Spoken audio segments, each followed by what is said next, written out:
Ninakawan ng mahigit 300,000 pisong halaga ng mga gamit at cash ang isang eskwelahan sa Quezon City. Arestado ang isa sa mga suspect na nakatira malapit lang sa paaralan. May unang balita si James Agustin.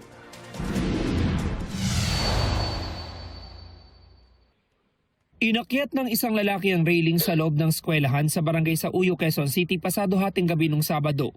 Sunod siya nakita na nasa loob na ng admin office at hinahalughugan ang lugar.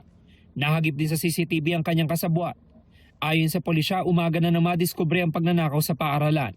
Aabot sa mahigit 313,000 pesos na halaga ng mga gamit at cash ang natangay. Pagkagising ng katiwala, nakita niya lahat yung kalat-kalat na gamit.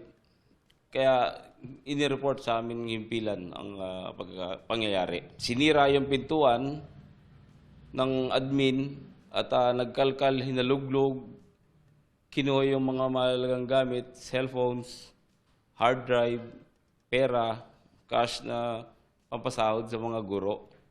Sa investigasyon na pag-alaman na dumaan sa likurang bahagi ng eskwelahan ng mga salari. Mula sa bakanting lote, umakyat sila sa pader at bubong para makapasok. Sa backtracking ng CCTV, nakuna ng dalawa sa loob ng computer shop, mahigit 1 oras bago ang pagnanakaw. Dahil walang takip ang mga mukha, nakatulong ito para matukoy ang pagkakakilanlan ng mga salari. Nakilala ng isang empleyado yung isang assailant na mahaba ang buhok. Tinuro niya saan ang bahay nito. Yung isa po ay may tato, doon din po namin nakilala. Ikaw ay may karapatang manahimik at sa walang tipo. Sa follow-up operation ng pulisya, naaresto ang 24 anyo sa sospek. Sa kanyang bahay, ilang metro lang ang layo sa eskwelahan. Itinuro niya kung saan bahagi ng bakanting lote itinago ang ilang gamit na ninakaw. Na-recover ang ilan sa mga ito, pero bigo nang mabawi ang 150,000 pesos na cash at iba pang gamit. Sinama lang po ako dun, sir. Siya po nagplano nun, sir. Sumama lang po ako sa kanya.